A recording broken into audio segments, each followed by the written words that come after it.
오늘 말씀을 통하여서 주시는 은혜를 받을 수 있는 저와 여러분들 되시기를 바랍니다. 사람은 늙습니다. 아무리 잘생겨도, 아무리 예뻐도, 아무리 부자여도 늙지 않는 사람 없습니다. 사무엘이 늙었습니다. 어려서부터 하나님의 전에 드려진, 젖을 떼자마자 드려진 나시린으로 평생을 살았던 사무엘이요, 점점 나이 들어 늙었습니다. 늙으면 귀도 점점 어두워지고, 늙으면 눈도 점점 침침해지고, 늙으면 이전처럼 기력이 왕성하지 못하고, 그래서 많은 어려움들이 발생을 하게 됩니다. 그런데 사무엘의 두 아들들이, 그의 아들들이 잘 아버지의 기업을 받들어서 사사로서의 사명을 잘 감당했으면 좋았을 터인데, 오늘 본문에 보니까 그렇지 못한 것을 성경은 우리에게 보여주고 있습니다. 여러분, 사무엘이 어떤 사람입니까? 그는 기도의 사람입니다. 그는 하나님께 엎드려 기도하는 사람이었고, 자기 백성을 위해서 기도하는 것을 쉬지 않고 부지런히 기도하는 기도의 사람이었습니다. 자, 이런 사무엘이 자기의 두 아들들 놓고 열심히 기도하지 않았을까요? 않았을까요? 자기의 아들들을 놓고도 누구보다 열심히 기도했을 것입니다. 사무엘은 나라를 돌보는 일에 열심을 내었습니다. 한 곳에 머물러 있지 않고요, 순회하면서 백성들을 가르쳤습니다. 순회하면서 백성들에게 말씀대로 살아야 됩니다. 기도해야 됩니다. 또 어려운 일 있으면 재판해주고 판결해주고, 백성들을 바른 길로 이끌어 가려고 자기 몸으로, 삶으로 가르치며, 또한 교훈을 주며 백성들에게 정말 존경받으며 칭찬받으며 인정받으며, 또 하나님이 기뻐하시는 그런 인생을 살았습니다. 나이 들어서 자기가 온전히 이스라엘을 다 돌아보지 못하니까 두 아들을 사사로 삼았습니다. 자, 아들들의 이름을 한번 볼까요? 2절을 같이 한번 읽어보겠습니다. 2절입니다. 시작.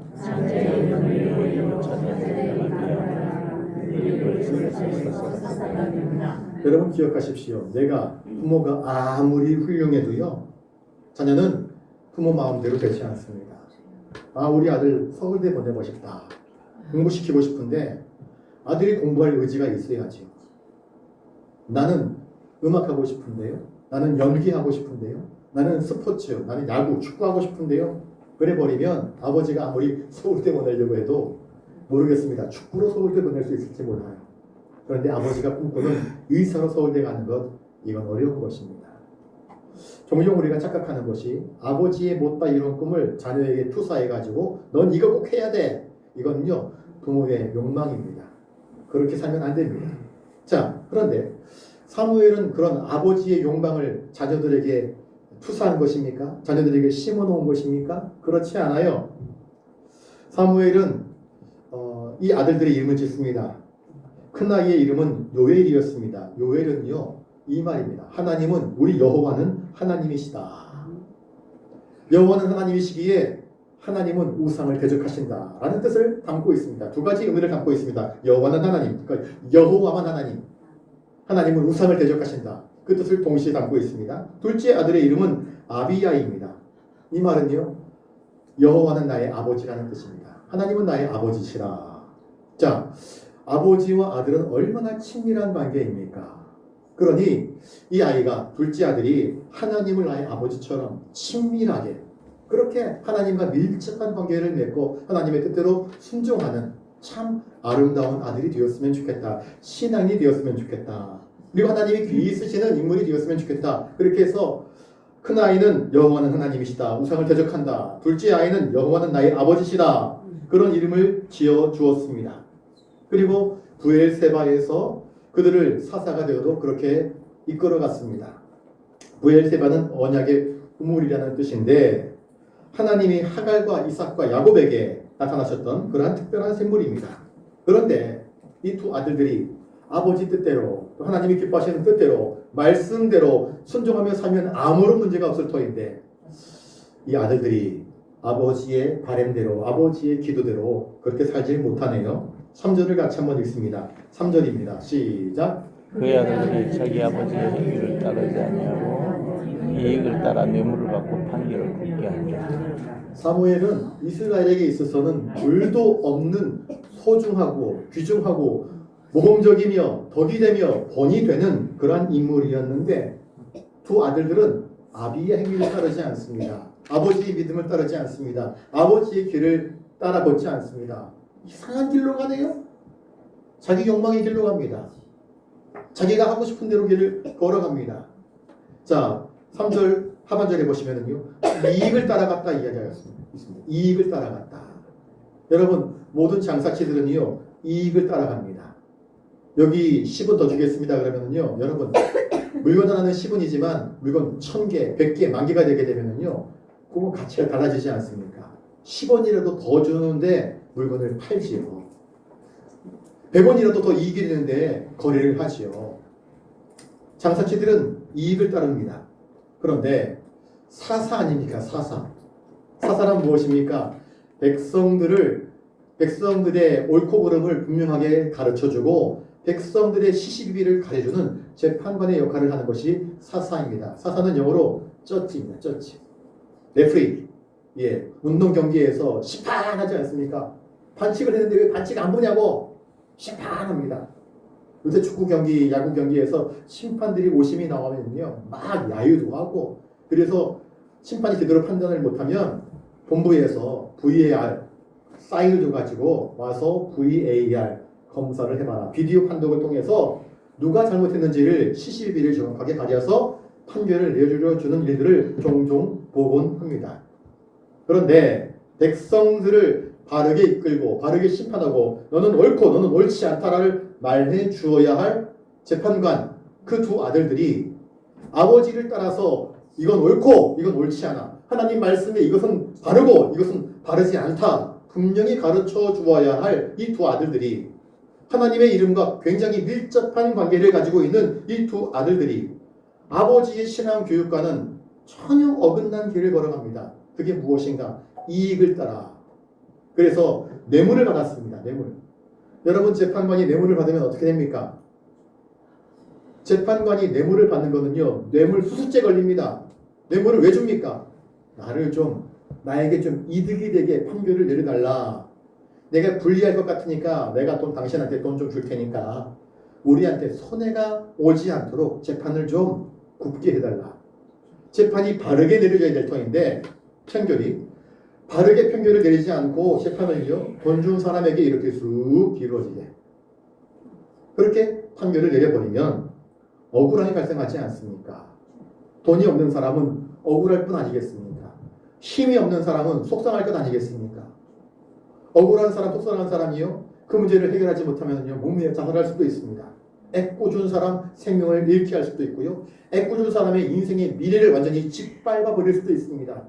다시는 재기하지 못하도록 인생을 망가뜨려 버릴 수도 있는 것입니다. 그런데 이 두 아들들은 사사로서 재판관으로서 바른 판결을 내리지 아니하고 누가 돈 옆구리에 쑥 찔러주면서 알지요? 좋은 게 좋은 거 아닙니까? 우리에게 좋은 판결을 내려주시면 이번뿐만이 아니라 다음에도 다 많이 찔러드리겠습니다. 그렇지 뭐 좋은 게 좋은 거지. 나 많이 줘 많이 줘. 그러면서 뒷주머니에 돈을 가득 채워놓기 시작했습니다. 아버지랑 달랐던 것입니다. 그런데 이게 한 번, 두 번입니까? 여러분 엘리 가문의 두 아들들 홈리와 빈나스 기억나시지요? 하나님께 제사를 드리러 왔을 때 이들은 제사장이었습니다. 제사 드리는 재물들을 자기 멋대로 하나님께 바쳐지기도 전에 쇠갈고리로 집어가지고 야 이거 우리 몫이야 우리 몫 이랬던 자들 어떻게 되었습니까? 블레셋과의 전투에서 그 두 사람이 한날 한시에 죽임을 당하지 않습니까? 그런 과거의 전례가 있음에도 불구하고요 사무엘의 두 아들들이 아버지의 길을 따라가지 아니하고 자기 욕망의 길을 따라 걸어가는 모습을 우리에게 보여주고 있습니다. 종교개혁자 루터는요 이 본문을 이렇게 이야기합니다. 자기 아버지의 행위를 따르지 아니하고 이 말을요 탐욕을 따라가고 라고 번역을 하고 있습니다. 탐욕을 따라간다. 욕망을 따라간다. 자기 욕심을 따라간다. 여러분 많은 사람들이 욕망을 따라갑니다. 욕망을 따라가 인생을 망가뜨리고 애꿎은 사람들의 인생의 희망을 꺾어버리고 또 자기 인생을 굽게 하는 일로 인하여서 얼마나 많은 사람들의 마음을 아프게 하고 슬프게 하고 괴롭게 하고 하는 일들을 벌이는지 모릅니다. 특별히 백성의 지도자, 백성들을 바르게 재판해 주어야 할 재판관이 그릇된 판결을 내리면 내릴수록 사회는 엉망진창, 뒤죽박죽, 혼돈, 무법천지가 되어버리고 마는 것입니다. 하나님의 말씀을 분명하게 선포하여서 무엇이 빛이고 무엇이 어둠인지를 가르쳐 주어야 될 터인데 빛과 어둠을 섞어버리면 이건 아무것도 안 되는 것입니다. 낮에는 낮과 같이 빛이 비추어야 될 터인데 낮을 컴컴하게 칠해버리고 밤에는 밤이 되어서 잠을 자고 쉬어야 될 터인데 그걸 뒤죽박죽 섞어 놓으면 어떻게 되겠습니까? 옳은 것과 옳지 않은 것을 분명하게 판결을 내려야 될 터인데 누가 나에게 돈을 더 많이 찔러주느냐에 따라서 재판의 판결이 달라진다고 한다고 하면 어떤 인생이 보란듯 인생을 살아갈 수 있겠습니까? 사무엘이 두 아들들이 저지른 범죄는 이스라엘 백성들에게 하나님의 공의와 진실을 추구하는 삶이 아니라 야, 돈 많이 찔러주면 저 사람들 판결을 얼마든지 바꿔준대 라고 하는 그러한 전례를 남기고 말았던 것입니다. 그토록 고상하고 그토록 거룩하고 그토록 기도를 열심히 했던 사무엘의 아들들에게서 이러한 불량한 자녀들이 나온 것 참 안타깝고 속상한 일이 아닐 수 없습니다. 여러분 그래서 더 많이 우리 자녀들을 위해서 기도해 주어야 됩니다. 내 아들은 불량자라, 내 아들들은 불량자라, 내 딸들은 불량녀라 그런 말 들으면 안 되잖아요. 세상 사람들이 저거 봐라 저거 엄마는 안 그런데 저 딸은 왜 그런가, 아빠는 안 그런데 저 아들놈은 왜 그런가, 이런 이야기가 들리면 그 가문이 다음은 어떻게 되겠습니까?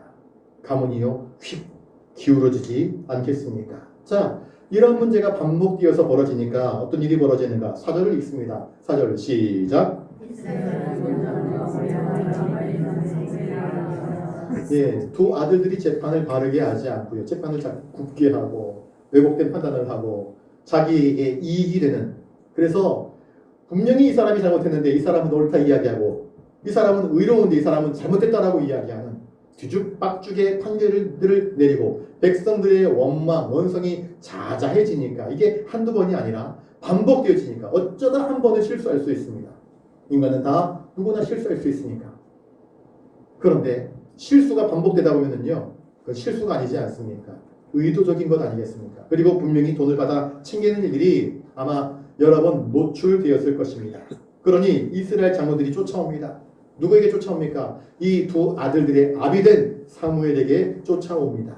그러면서 말합니다. 자, 5절을 같이 한번 읽습니다. 5절입니다. 시작. 그의 이름을 보소서. 당신은 고등사람들을 색깔을 하는 나라가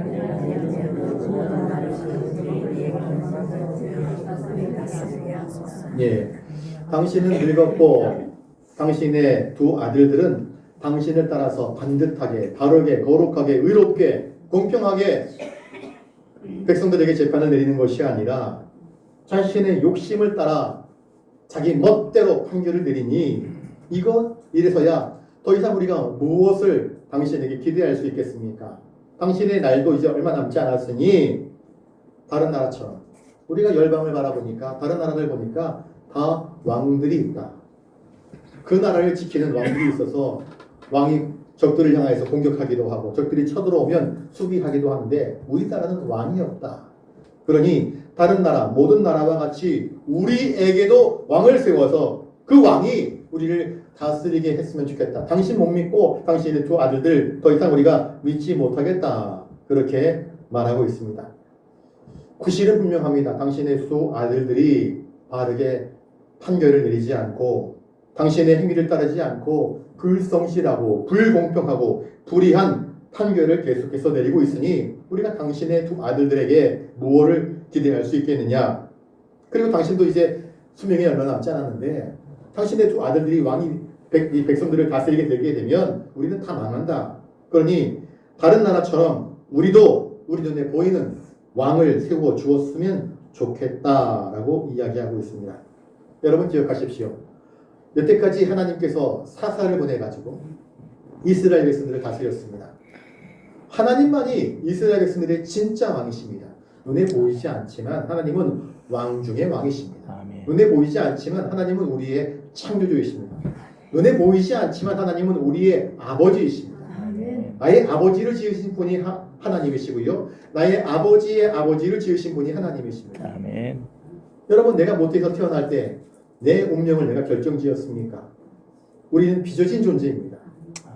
우리 부모가 서로 사랑을 했다고 하지만 내가 빚어지는 줄 몰랐습니다. 몰라요. 여자가 입덧을 하면서 욱욱해야 아기가 졌구나. 비로소 알게 되는 건 아니겠습니까? 나중에 알게 되는 겁니다. 생명은 그 전에 들어왔는데 생명은 하나님이 주시는 것입니다. 삼신할머니 아닙니다. 생명은 철저하게 하나님이 주시는 것입니다. 자, 그런데 하나님이 왕이시고 하나님이 창조주이시고 하나님이 여태까지 백성들을 이끌으시고 인도하시고 복주시는데 그 하나님을 외면합니다. 우리에게도 왕 달라. 눈에 보이는 그 무언가를 달라. 이스라엘 백성들이 광야를 행진하여 나갈 때 모세가 산 위에 올라가서 하나님과 대면하면서 십계명 두 돌판을 받고 있을 때 아론과 그 밑에 산 아래에 있었던 백성들이 모세 어디 갔냐? 산에서 안 내려오니까 40일 동안 안 내려오니까 우리를 인도하는 신을 보여달라, 만들어달라. 그래가지고 금송아지 만들었던 사건을 기억하지 않습니까? 사람들은요, 눈에 보이는 그 무엇, 뭔가 휘황찬란하고 있어 보이고 힘이 있어 보이고 그럴듯하고 한 눈에 보이는 그 무엇을 요구하는 못된 습성이 있습니다. 그래서 우리도 다른 나라처럼, 여러분, 우리의 인생의 기준은 말씀인데 말씀 따라가 아니라 다른 나라처럼, 다른 나라 따라, 다른 나라와 같이 기준이 확 바뀌어버리는 것입니다. 여기서 문제가 발생을 합니다. 하나님은 이스라엘 백성들에게 가나안 땅에 들어가서 살아가야 할 삶의 지침을 분명하게 말씀해 주었습니다. 무엇입니까? 하나님 말씀입니다. 그런데 말씀을 저버립니다. 말씀을 염두에 두지 않습니다. 하나님의 사람 사무엘이 기도하지 않습니까? 그렇다면 장로들이 함께 모여서 여러분 우리 함께 기도해 봅시다. 우리 기도해 보고 하나님의 뜻이 무엇인지를 헤아려 보고 그래도 잘 판단이 안 되면 사무엘에게 찾아가 가지고 함께 기도하면서 하나님의 응답을 한번 기다려 봅시다. 그랬으면 괜찮을 것입니다. 그런데 하나님의 응답과는 전혀 상관없는 자기들끼리 이미 답을 정해가지고 왔습니다. 우리에게도 왕을 주십시오. 다른 나라들처럼 우리도 왕이 있으면 블레셋이 쳐들어오면 우리가 수비하고 방어하고 공격하고 우리가 승리할 수 있는 것 아니겠습니까? 다른 나라 보니까 다 왕이 있더이다. 그러니 우리도 왕이 필요하오 하는 것입니다. 열방에 유행하던 왕정 제도를 요청하고 있는 것입니다. 성경은 분명히 말합니다. 세상을 쫓지 말라. 세상을 따르지 말라. 세상 풍속을 따르지 말라라고 말씀하고 있습니다. 왕은요, 황금 면류관을 쓰고 자색 옷을 입고 그 다음에 높은 자리에 앉아서 백성들 앞에서 큰 소리로 위험 있는 큰 소리로 명령하게 되면 군인들이 와 하고 북을 치고 장구를 치고 군함대를 이끌고 나가면서 적들을 소멸해 나가는데 우리도 좀 그런 멋들어진 것이 있었으면 좋겠다 하는 것이 백성들의 마음이었습니다. 출애굽의 모든 과정, 가나안 땅을 정복하는 모든 과정 속에 하나님이 개입하시고 역사하시고 섭리하시고 지키시고 인도하시고 지금도 함께하고 계시는데 적들이 쳐들어올 때마다 하나님은 그때마다 사사들을 보내주어서 특별히 여기에는 정말 기도의 사람 사무엘이 있어서 하나님이 은총이 그 백성들 가운데 나타났음에도 불구하고 우리에게 사무엘 따위가 아닌 사사 말고 정말 왕이 있었으면 좋겠다 하는 요구, 이것이 이스라엘 역사의 불행의 시작이었던 것을 우리는 이스라엘 역사를 통해서 깨닫게 됩니다. 자, 6절입니다. 같이 한번 읽습니다. 6절 시작. 우리에게 왕을 주옵소서. 그것을 기뻐하지 아니하여 여호와께 기도하며. 요새 나라가 돌아가는 것을 바라보면서 참 가슴 아파서 속상해하면서 울며 기도하는 사람이 참 많을 것입니다. 사무엘이 그렇습니다. 백성들이 그릇된 요구를 할 때에 사무엘은요 웁니다. 그래서 기뻐하지 않습니다. 엎드려 자복하며 하나님께 기도합니다. 하나님, 이 백성들을 어떻게 하면 좋겠습니까? 이 백성들이 불의한 요구, 이 백성들이 신앙적이지 않은 불신앙적인 욕망을 나타내 보이고 있습니다. 하나님 어떠하면 좋겠습니까? 하며 하나님 앞에 엎드려 기도하고 있는 모습을 보여주고 있습니다. 여러분, 나라가 어지러울 때, 또 삶이 공고할 때에 믿음의 사람 사무엘이 보여주었던 이 기도의 모습을 우리가 잊지 않기를 바랍니다. 기도하는 사람이 되십시오. 자, 그럴 때 하나님께서 사무엘의 기도를 들으십니다. 7절입니다. 시작. 여호와께서 사무엘에게 이르시되 백성에게 한마디를 다 들으라. 이는 그들이 너를 버림이 아니요 나를 버리고 자기들이 왕이 되지 못하게 하리라. 하나님께서 사무엘에게 말씀하십니다. 백성들이 너에게 한 말 들어주어라 라고 말씀하십니다. 하나님이 이놈의 자식들 그러면서 화를 내지 않습니다. 들어주어라. 이는 그들이 사무엘 너를 버리는 것이 아니고 나를 버려서 자기들의 왕이 되지 못하게 합니다. 하나님께서는요, 이 백성들의 요구사항의 그 깊은 속내, 그 검은 계략, 그 검정스러운 마음들을 하나님이 다 알고 계십니다. 이스라엘 장로들의 잘못은 하나님을 우리의 참된 왕으로 인정하는 믿음을 잃어버린 것입니다. 궁극적으로는요, 여호와 눈에 보이지도 않는데, 하나님 눈에 보이지도 않는데 우리가 뭘 기대해? 뭘 의지하란 말입니까? 하는 그런 완악한 마음을 하나님은 아신 것입니다. 그래서 하나님의 뜻에 복종하기보다는, 하나님 앞에 엎드려 기도하기보다는 눈에 보이는 왕이 있었으면 국가를 세우고 행정체계를, 군대체계를 잘 정비하여서 우리도 보란듯이 세상 속에서 우뚝 서서 우리가 꿈꾸고 계획하는 일들을 이룰 수 있는 것이 아니냐 하는 것입니다. 여러분, 가장 큰 죄가 무엇인가? 저를 따라서 한번 해보겠습니다. 가장 큰 죄는 하나님의 은혜를 저버리는 것입니다. 여태까지 받았던 모든 하나님의 은혜를 깡그리 잊어버리고 하나님의 은혜를 저버리는 행위, 하나님을 자신의 뇌리에서 잊어버리는 행위, 하나님을 기억도 하지 않는 행위, 하나님께 더 이상 기도하지 않겠다, 이제 눈에 보이는 인간 왕을 의지하겠다. 여러분, 하나님이 나 외에 다른 신을 내게 두지 말라 그랬는데 왕을, 사람을 나의 신으로 삼겠다 하는 그런 표현인 것입니다. 만죄의 뿌리는요, 하나님을 경외함을 상실해버리는 것, 교만하는 것, 이게 모든 죄의 뿌리입니다.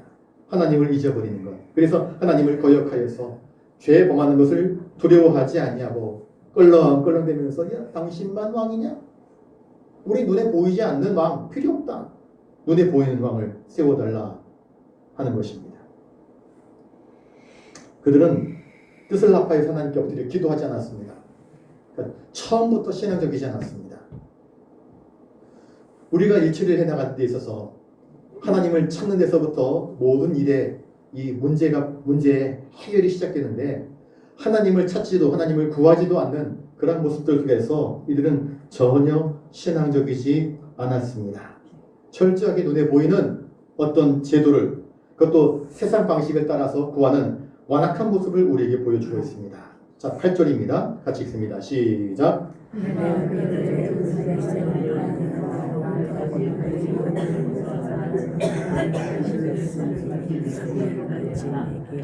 네, 요새 우리 민수기 새벽기도 하고 있는데요. 이스라엘 백성들이 걸핏하면 모세한테 들이받고 아론이 제사장인 것에 대해서 시기하고 고라와 다단과 아비람과 온 일당이 막 반대하고, 너만 잘났냐? 우리도 하나님께 기름 부음 받았는데 우리도 제사장으로서 쓰임 받을 수 있지 않느냐? 그런 어떤 반역적인 불평하는 일들, 원망하는 일들이 반복적으로 나타납니다. 이스라엘 백성들 가나안 정탐꾼 12명의 정탐꾼들이 탐지하고 와서 여호수아와 갈렙은 그들은 우리의 밥이라 우리의 먹이라 우리가 가서 싸우자 이기자 그러는데 10명의 정탐꾼들이 아니 거긴 거인들 서로 얼마나 큰지 몰라. 지가 그냥 나 우리보다 머리 2개는 더 크고 지골이 장대한데 그들 볼 때 우리는 메뚜기 같고 그들은 거인이야. 그들이 흥거려서 우리 날아갈 것이고 그들이 손가락으로 퉁 튀기면 우린 다 날아가고 다 죽어. 싸우지 못해. 싸움이 안 돼. 부정적인 보고를 하는 10명의 정탐꾼들의 이야기를 듣거든요. 이스라엘 백성들이 통곡을 합니다. 밤새 울어요. 아이고 왜 하필 우리를 이런 데 데리고 와가지고 애굽에 매장지가 없어서 우리를 이런 데 데리다 와가지고 우리를 다 죽게 하느냐. 모세에게 돌 던지려고 할 때 하나님께서 나타나시지 않습니까? 여러분, 인생의 문제가 닥쳐올 때에 불평이, 원망이 우리의 인생의 문제를 해결해 주는 것이 아님을 기억할 수 있기를 바랍니다. 그때도 모세는요, 엎드려 하나님께 기도합니다. 엎드립니다. 겸손히 하나님 앞에 엎드려 기도하는 것이 문제 해결의 시작인 것을 성경은 수도 없이 우리에게 보여주고 있습니다. 여러분들의 인생에 어떤 문제가 발생했습니까? 겸손히 하나님 앞에 엎드려 하나님을 먼저 찾는 자들이 되실 수 있기를 주님의 이름으로 축복합니다. 이게 문제 해결의 시작입니다. 그런데 백성들은 보십시오. 불평하고 원망하고 남 탓하고 하나님이 마치 없는 것처럼, 오늘도 아침에 만나 먹었는데 하나님이 아무것도 안 한 것처럼 백성들은 원망을 합니다. 자, 오늘 본문에서 하나님께서 뭐라고 말씀하십니까? 그들을 애굽에서 인도하여 낸 날부터 오늘까지 그들이 모든 행사로 나를 버린다. 반복해서 나를 버린다. 신앙을 버린다. 나를 버린다. 하나님을 버린다는 것은요, 신앙을 버린다. 하나님의 말씀을 버린다. 하나님의 뜻을 저버린다. 하나님께 대항한다. 하나님께 등을 돌린다. 이것입니다. 다른 신들을 섬김같이 너에게도 그러하는구나. 여러분, 하나님을 저버리는 것은요, 하나님께 시선을 두지 않는 것은 그것 자체가 우상숭배이며 하나님 아닌 다른 것들을 섬기는 행위가 되는 것임을 말씀해 주고 있습니다. 우리는 하나님을 사랑하는 자가 되어야 합니다. 왜? 하나님이 지극히 우리를 사랑하십니까? 그 사랑은 너무나 당연한 것인데 그 사랑이 너무나 당연해 버리니까 내가 배신해도 하나님이 나를 사랑하겠지. 내가 내 멋대로 인생의 길을 걸어가도 하나님이 나를 사랑하겠지. 그런 식의 어떤 그릇된 판단들을 하는 사람들의 모습들을 우리는 발견합니다. 제발 우리는 그러면 안 되는 것입니다. 그래서 하나님께서 경고하십니다. 9절을 같이 한번 읽습니다. 시작.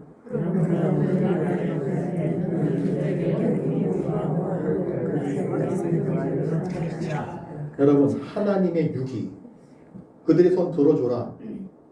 하나님께서 백성들의 그릇된 욕망의 요구를 들어주십니다. 들어줘라. 왕 세워줘. 여러분, 하나님께서 우리가 강구하잖아요. 그래서 알았다, 들어줄게. 그게 예스라고 착각하지 마시기 바랍니다. 하나님의 예스 속에서요, 이게 정말 하나님께서 나에게 주는 축복의 예스인지 진노의 예스인지를 분별할 수 있는 영적인 분별력이 있어야 됩니다. 그런데 이 백성들에게 왕의 제도를 허락하여 주십니다. 그러면서 엄히 경고하라고 이야기합니다.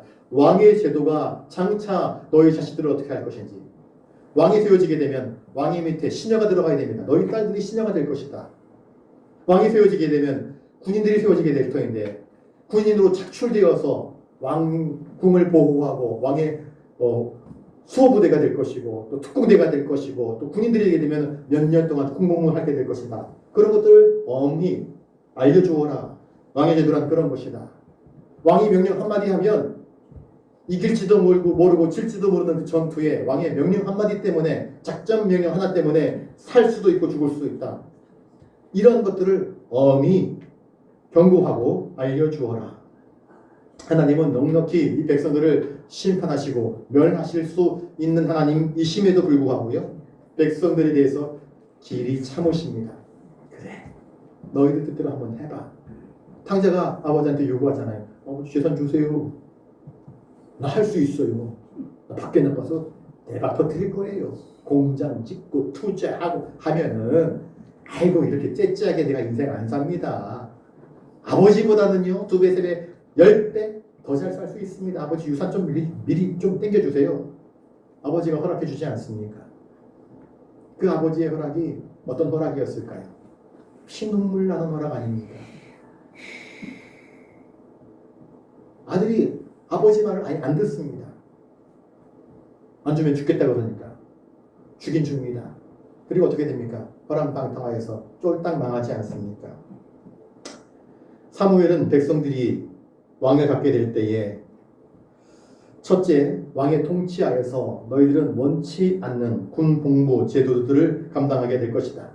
왕의 통치하에서 너희들은 왕의 귤 아래에서 그렇게 다스림을 받게 될 것이다. 그리고 나중에는 후회할지도 모르는 날들이 분명히 오게 될 것이다 라고 엄히 경고합니다. 그런데 그것이 나중에는 그들의 삶 속에서 고스란히 이루어지는 것을 우리가 보게 됩니다. 여러분, 오늘 본문을 통해서 우리가 깨달아야 할 것은 무엇입니까?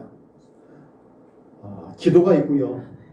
그릇된 요구가 있습니다. 때로는 기도를 빙자한 자기 욕망을 추구하는 그러한 하나님 앞에 다오하는 그런 그릇된 잘못된 기도들이 있을 수 있습니다. 백성들의 요구는요, 기도가 아니었습니다. 욕망이었습니다. 안 이루어지면 사무엘 뒤집어 엎어버리겠다는 것입니다. 하나님 그래 들어줍니다. 사무엘의 기도는 다르지 않습니까? 여러분, 우리의 기도가 나의 욕망을 이루기 위한 욕구인지 아니면 하나님의 뜻을 하나님께서 뭐라 말씀하시는지 하나님의 뜻대로 순종하기 위한 듣는 기도인지 이것을 분명하게 구분할 수 있어야 됩니다. 좋은 기도란 무엇입니까? 나의 욕망이 아니라 하나님의 뜻대로 나를 꺾어서 하나님께서 원하시는 대로 주여 아버지여 나의 원대로 마시고 아버지의 뜻대로 이루어지기를 원합니다 하는 것이요. 거기에서부터 하나님의 나라가 시작되는 것입니다.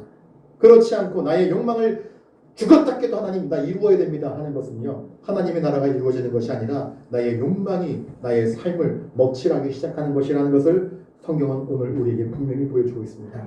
여러분, 나의 기도가 욕망이 되지 않기를 바라고요. 나의 기도가 하나님께 상달되고 하나님께서 기뻐 받으시는, 하나님께서 기쁘시게 응답하시는 그러한 거룩한 기도가 될 수 있기를 주님의 이름으로 축복합니다. 기도하겠습니다. 거룩하신 아버지 하나님,